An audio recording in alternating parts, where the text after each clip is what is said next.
Hi guys, in this section, I guess if you're not working with me one-on-one for your exercise or training interest, and say you're just reintroducing yourself to exercise and you're buying into this whole fat adaptation that I've been talking about, meaning you become better at utilising your stored fat as energy than sugar, then I'm big on exercising in a particular zone which I call your aerobic zone, your AZ, and we need to determine what that level of intensity is for your rhythmic and continuous exercise.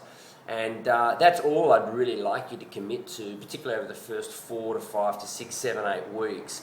I am very guarded against people training over and above this zone, as in pushing themselves too hard.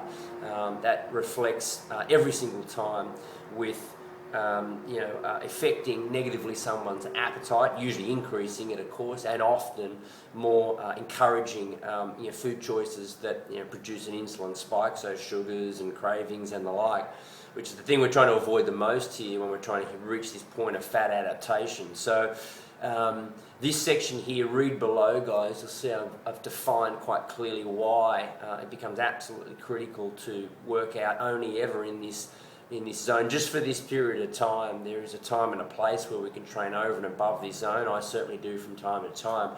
But the majority of my training, and certainly anyone I'm working with from the start who hasn't been exercising for a period of time, there is, after 25 years in this game, there is no other solution but to train in this very conversational paced exercise. It's got to be rhythmic, it's got to be continuous, and it has to be, as I said, conversational. If you cannot talk, then I believe you're going too hard. I do mention heart rates and I get tricky with intensity zones, but ultimately at the end of the day, guys, if you're moving and you can't talk, I'm saying you're going too hard. You're probably producing too much lactic acid.